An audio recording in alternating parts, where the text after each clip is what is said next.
Ayan, so good afternoon everyone. So for today's topic, we will be discussing about cylinder or you will be practicing no, on how to draw a cylinder. Basically, when you draw a cylinder, no, the concept of cylinder, no, you can actually create a concept or an output such as like a simple anatomy out of the cylinder. No, so basically, no, what we will be doing today is that you need to practice the cylinder itself. Okay, so before we proceed with the practice, no, you need to make sure, no, the first thing you need to do is to write 1 and 0. Usually sa mga discussion natin last time, no, usually an example is 1, 0, 1, 0, no, that's how you can actually draw a cylinder. An example would be you just have to draw a straight line and then um, a circle. Ayan, nawala na naman. Napindot ko yung pen.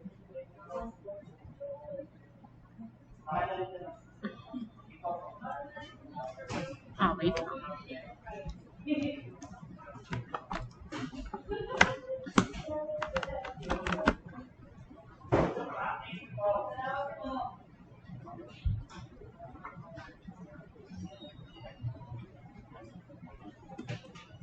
Okay, naka-color white.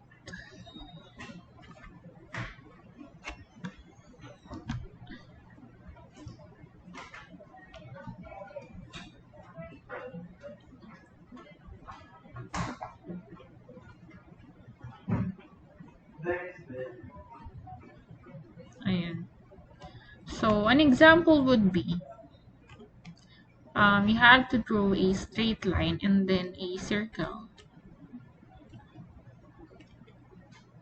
in order to create a cylinder. And then another one is that, again, you have to create a circle at the bottom. So let's say, for example, this one. So example, this one.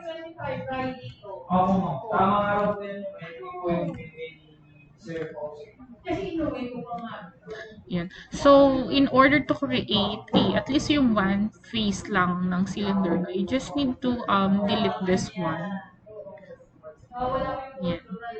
So, at least, in order for us to have at least like 2D looking ng cylinder, and then all you have to do is to all you have to do is to write some shades at the side, and then you can actually use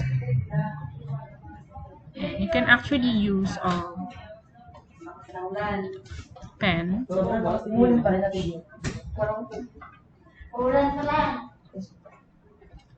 Medyo darker lang siya, pero yeah. So you can actually use pen. Yung for the shadow part, you can actually utilize your settings for pens. And then balik tayo ulit sa ating pencil. No? So for us to practice that, so ito kasi an example of the cylinder is that facing upward siya. No? So if you want like facing sa gilid, no, all you have to do again is just draw a straight line and then just draw a curve, C curve. If you can still recall, we have discussed, diba? We have practice C curve. No? So there, ayusin lang natin. Ayan. So again, you can have it like 3D looking or 2D looking. All you have to do is to put in some shadow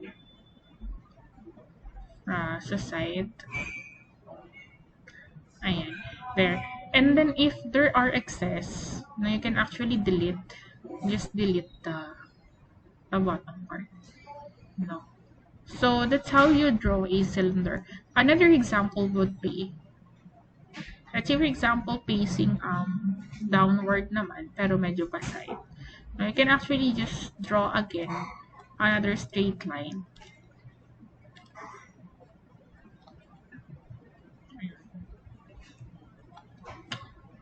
Ayun, nakakainis tong zoom na to. Ayan. Ayan, so just draw another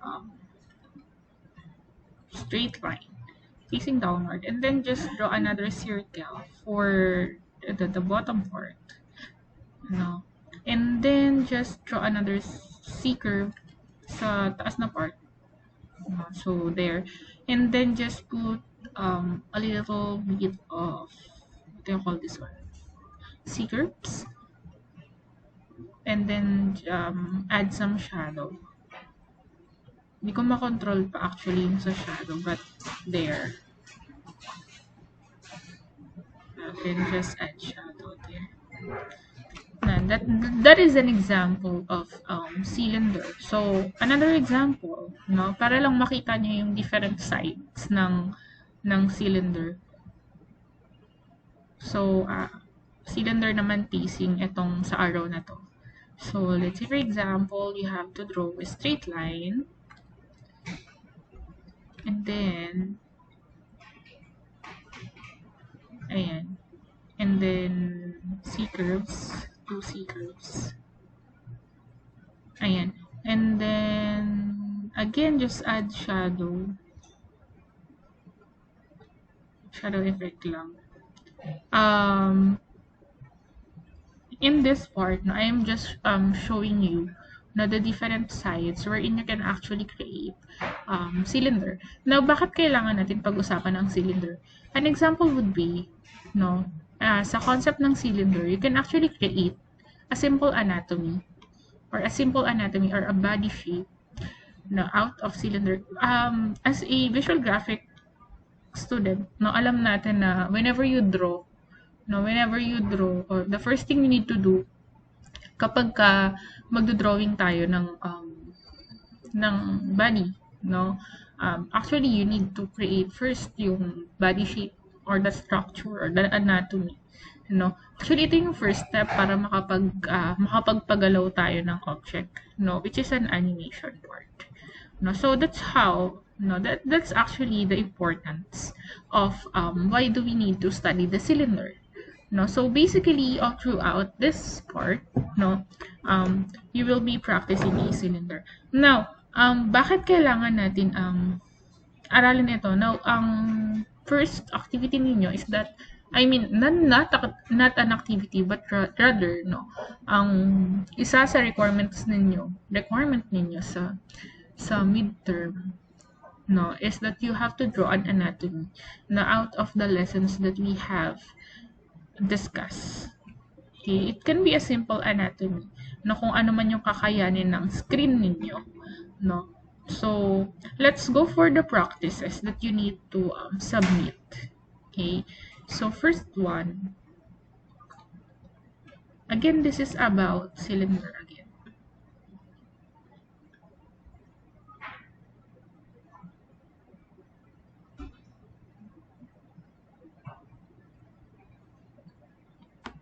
Ayan. Para lang makita ko yung kung hanggang saan yung hangganan ng canvas.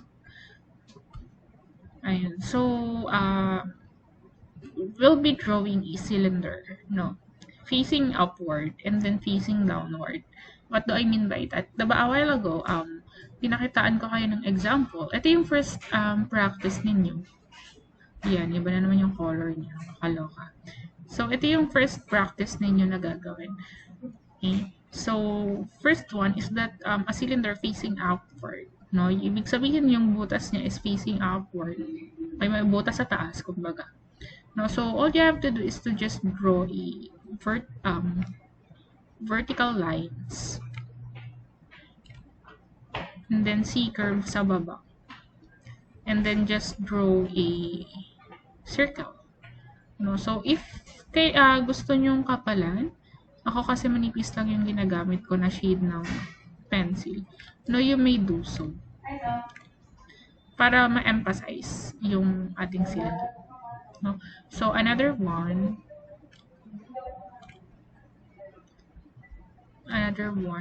so hanggang mapuno lang natin yung canvas natin. Kaka-drawing ng cylinder. Para saan? No? Para saan? So, basically, in order for you, actually, this subject is not about to brag, no, how good we are or how good you are in digital drawing, but this is a guide, no, on how to actually to start drawing. So basically, you need to undergo the basic concept or the basic drawing in digital drawing before you can actually create a good one or a wonderful piece of artwork. No, so okay. So again, no, our subject is not about the broad, beautiful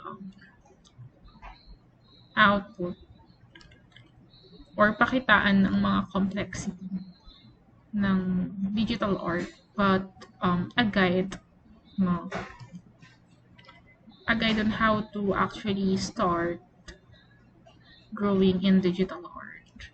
Okay, kasi hindi naman lahat, no, we all know that hindi naman lahat capable na mag-produce ng mga devices. Second one, hindi naman lahat is capable of drawing or may ability to draw, no? Therefore, we have to consider, no, everyone.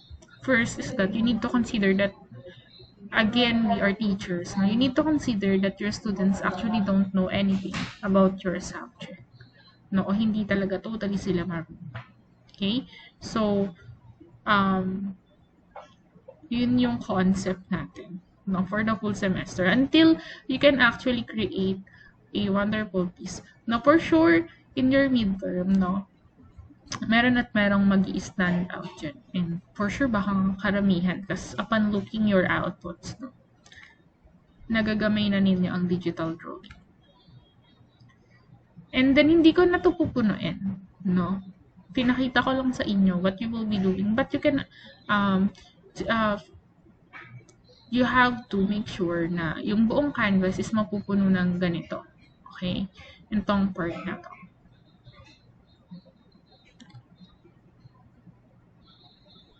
Yan. So,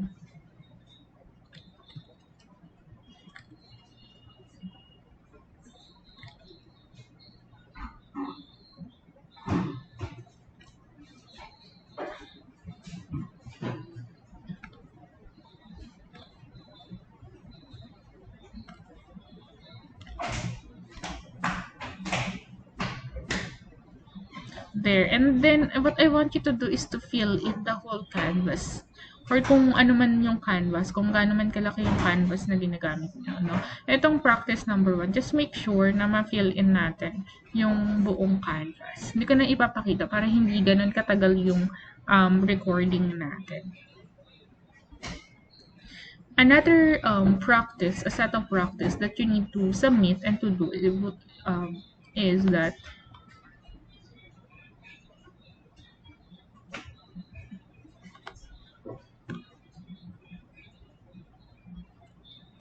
ayan. So, we have the second one. So, this one naman, the first one is that fixing dito, yung hole ng cylinder. So, all you have to do is to draw straight line again. And then just see curves and then, oops, unresponsive yung laptop. And then just draw an opening of the cylinder. Okay. So, drawing lang ako ng dalawa siguro. That would be enough. And sa canvas ninyo, you have to make sure na mapuno ninyo yun. Kung gaano man kalaki yung canvas na ginagamit ninyo. And then, there. And then, you have to make sure na fill in nyo to. No? Fill in. Okay. So, another exercise, yung next part, would be dito naman yung facing niya. So, ganun lang din ulit, no? drawing kayo ng straight line, and then circle there, and then C curves, and then another straight line, C curves, and then circle, or slightly circle lang siya. And then, for the third column, no, alternate ng an alternate of the facing this one. Ayan, i-ano ko na lang. And then, alternate nito. So, paano natin siya gagawin? The same thing na, just draw a straight line. And then, circle, and then, ito. And then, yung sunod is itong part na to. So, straight line lang din ulit. And then, C curve. And then, there. And then, babalik tayo sa itong part na to. Ayan. Aha. And then, yan. And then, another example. Ayan, yung kabila. So, ibig sabihin, baliktaran lang po siya. No? So, again, you have to fill in the whole canvas. And then, the fourth column will be just the same. But, this time, you have to make sure, unahin lang natin yung part na to. Tapos, yung sunod, dito naman. So, paano natin siya gagawin is that, ganun lang siya ulit. No? Vertical line. Sorry, horizontal line. Vertical pa din. Horizontal line. And then, yung hole niya. No, and then another cylinder. Then, yung hole niya naman is sa kabilang side. No. So, para masanay lang tayo. Okay. So, why do we have to do this part? No, an example would be, let's say for example, no, this one, and then you need to draw an arm. No, so an arm. No.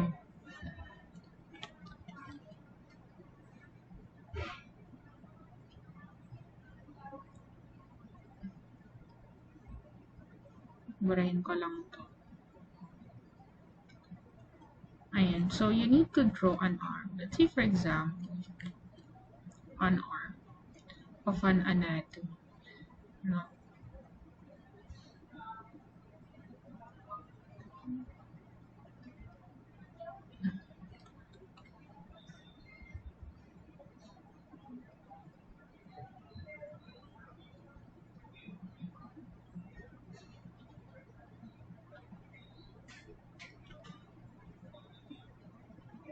There, and then, since meron tayong lines niya, all you have to do is that you have to draw another. Ayan. Ayan.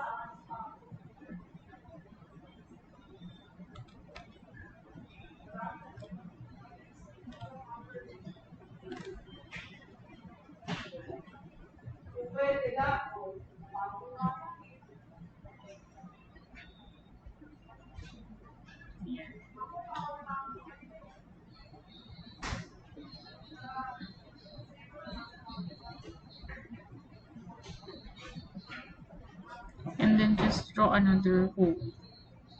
Now, why do we have to discuss? Because when you are creating an anatomy, di ba, kanina yung example, kung maaalala nyo, now, there are some movements ng tao na we have to consider, no, in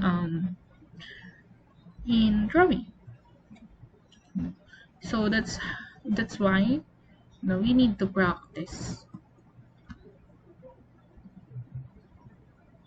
Yan. So, another example, no, medyo magsasawa kayo. Ito, if I'm not mistaken, pang third na to. No, so, gawa kayo ng medyo wider lang na cylinder. Ayan. Alternative ulit na cylinder. And then, dito. And then, alternative na cylinder ulit. Medyo idikit lang natin siguro.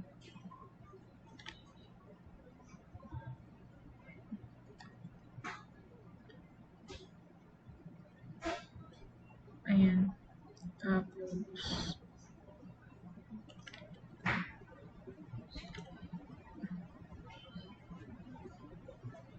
there. And then, basta alternate lang yung mga medyo bigger na cylinder natin.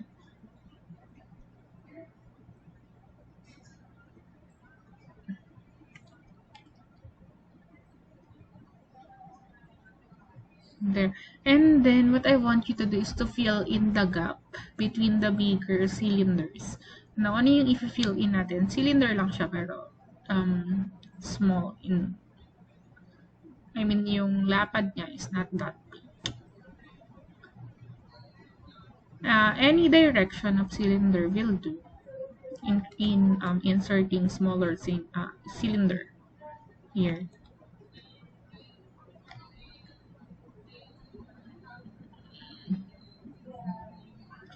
And tapos pag sa tingin yung medyo masyadong, medyo masyadong malapad or malaki yung space, pwedeng dalawa. So, pwede din namang pareha silang facing upward, ganyan. Yan. And then, or pwede ring pahiga po.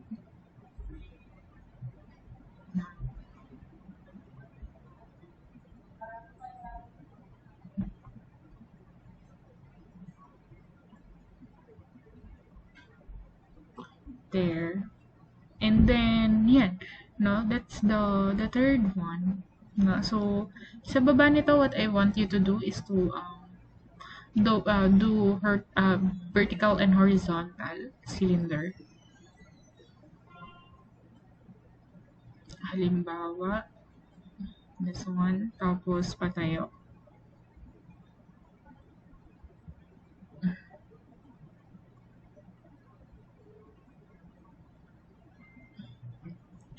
Ayan. And then another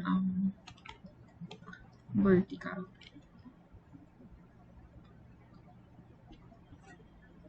Ayun, unresponsive yung laptop. And then, hanggang sa ma-fill in nyo lang yung whole canvas na ginagamit ninyo.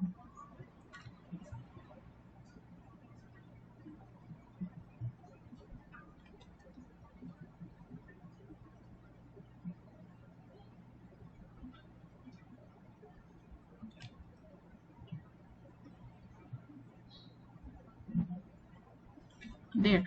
So, this is the third practice for the the cylinder.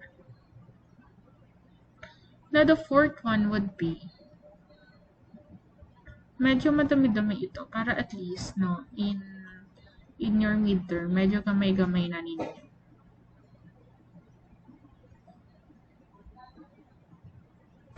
Actually, in our midterm, meron tayong part 1 and part 2 ng midterm. May ibibigay ako sa inyong activity. I mean, canvas na siya. And then, later on kasi i-discuss natin what is inorganic shape. Na para ma-appreciate nyo, what is inorganic shape. Now, this one naman, the fourth practice. No, ito yung fourth practice.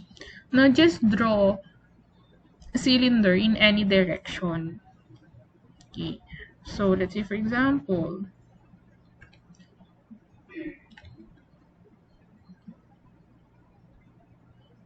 yan. Tapos, another, pwedeng smaller, pwedeng bigger. No, kaso, pag pinil-in ko tong canvas na to, hahaba yung video. Pero sige, try natin. Try natin i-fill in. Lalakihan ko na lang ha. But, if you want smaller cylinder, pwede naman din. Para lang mapakita sa inyo.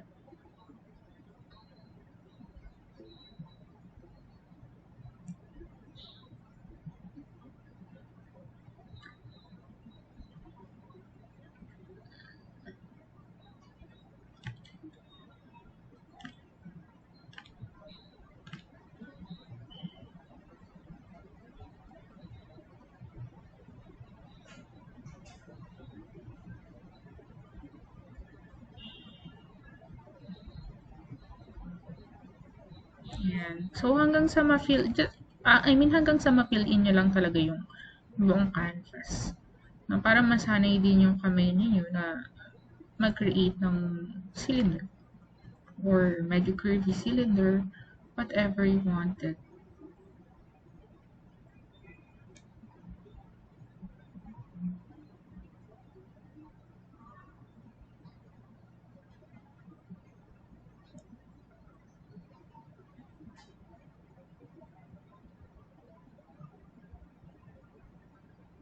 Aha.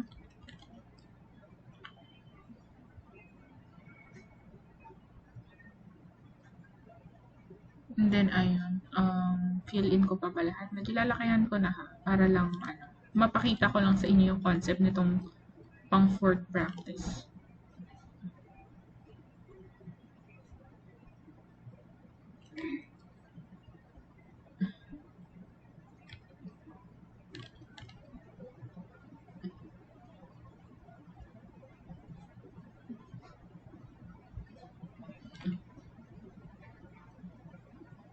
Ayan. So, just fill in the whole canvas, no, of different direction of cylinder. And then, ang fourth practice fifth na to, if I'm not mistaken. Fifth practice is medyo dikit-dikit naman ang ating cylinder. Paano yon? No? Halimbawa, lalakihan ko na lang yung cylinder para lang makita ninyo. But if you want to create like medyo smaller, pwede naman. Halimbawa, ito. No? So here, brain ko lang to. Medyo ko lang. Iangat or ipapasok ko yung ito.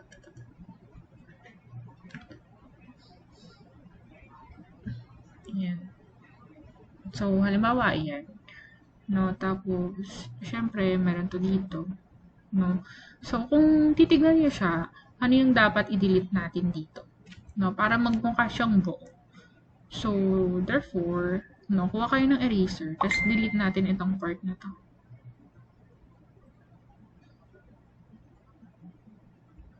Ayan. So, i-delete natin itong part na to. So, mukha siyang connected. No, mukha siyang connected sa isa't isa. Another example, halimbawa, drawing kayo dito.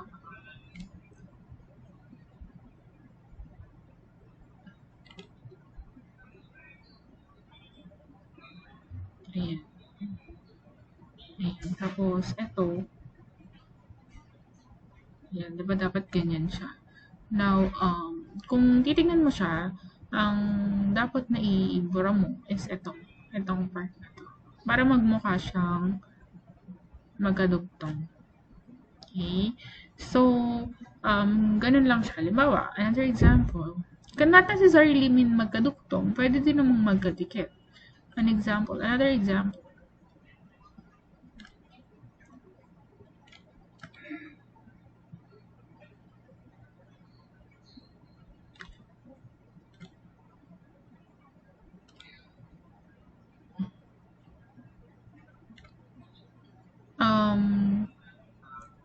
ayan. So, bakit kailangan natin i-delete or bakit kailangan natin ipakita?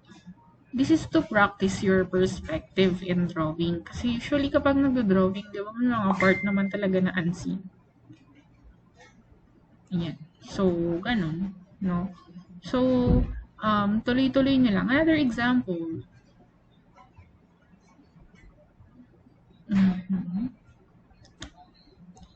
Halimbawa, ito. Magyan natin siya ulit ng hole dito. Tapos, maglalagay ka dito ng tapos, dito ay may hole. Halimbawa. Yan. So, ano dapat yung iburahin natin? So, of course, this part. No? So, yun. So, mga ganong bagay. Another example, para mas ma-visualize ninyo ano dapat ang gawin.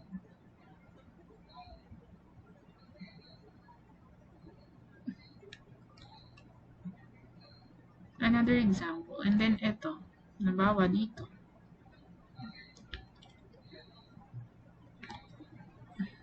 Ayan. Tapos ito. This one. And then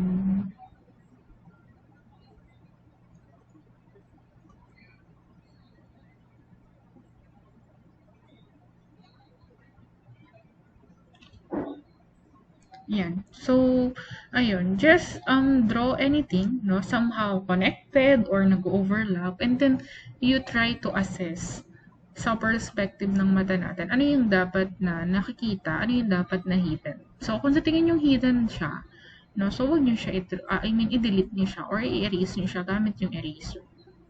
So, another practice, ito. Ayun. Wait, zoom out ko lang. Ayun. Another practice would be, pang 6 na to, if I'm not mistaken. Ito naman is somehow, cone shape siya.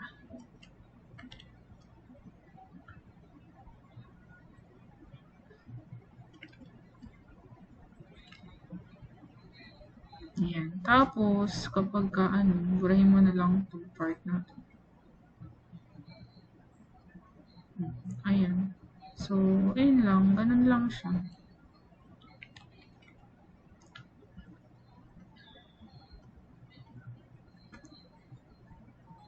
Angat ko lang konti. Sorry.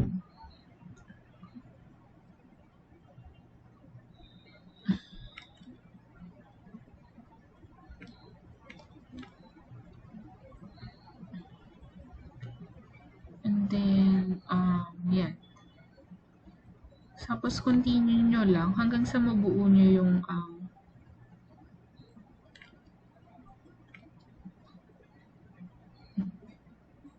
yung ganitong type ng cylinder. Halimbawa, ayan. Ayan.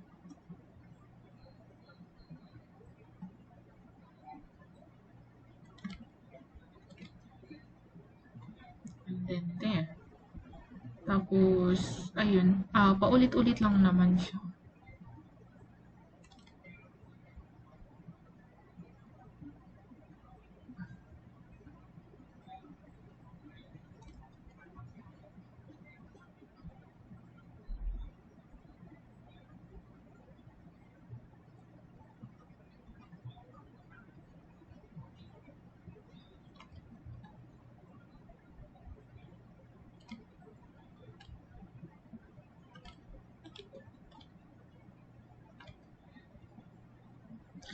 Yun. So, that is our sixth, no, practice.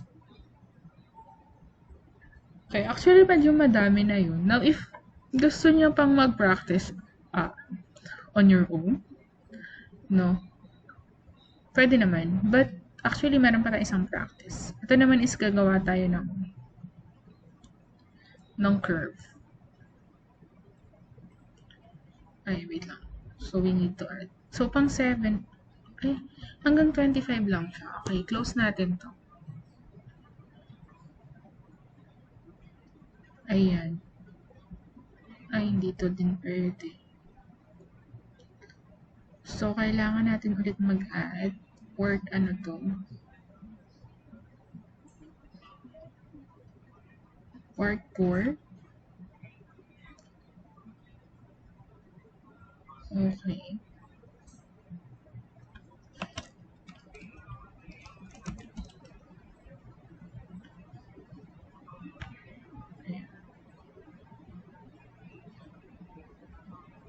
So here, ito naman, itong practice naman, the first thing you need to do is that you have to draw a, halimbawa ganyan. Halimbawa ganito. Medyo nilakihan ko lang para ma-fill in lang yung buong canvas. No? So, halimbawa, dito naman kayo gagawa ng cylinder. No? So, halimbawa, ito.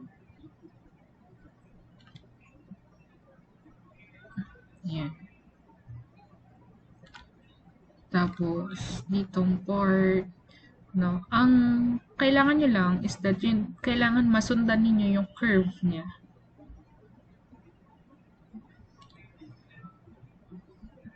And then, ditong part.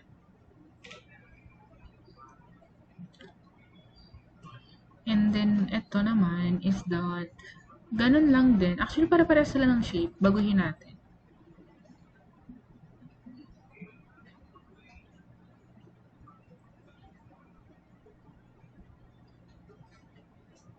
Ayan. So, halimbawa, pwede na to siguro.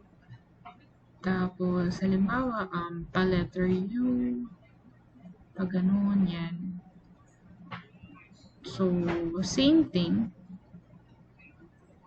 Kailangan nyo lang sundan ito.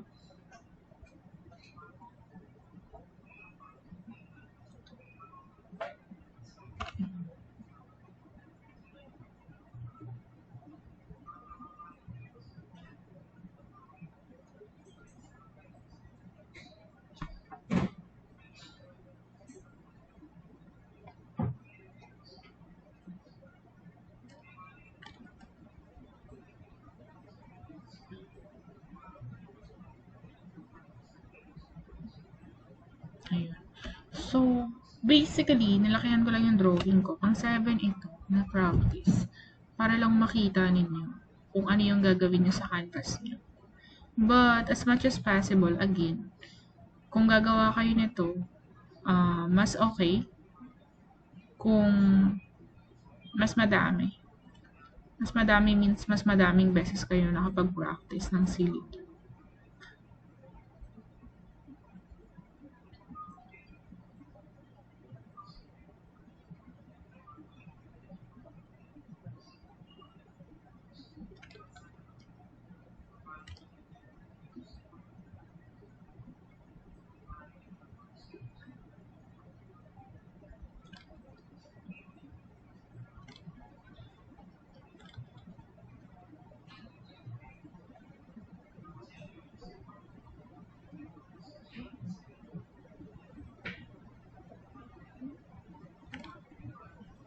Yun. So, this is practice number 7, which you need to do.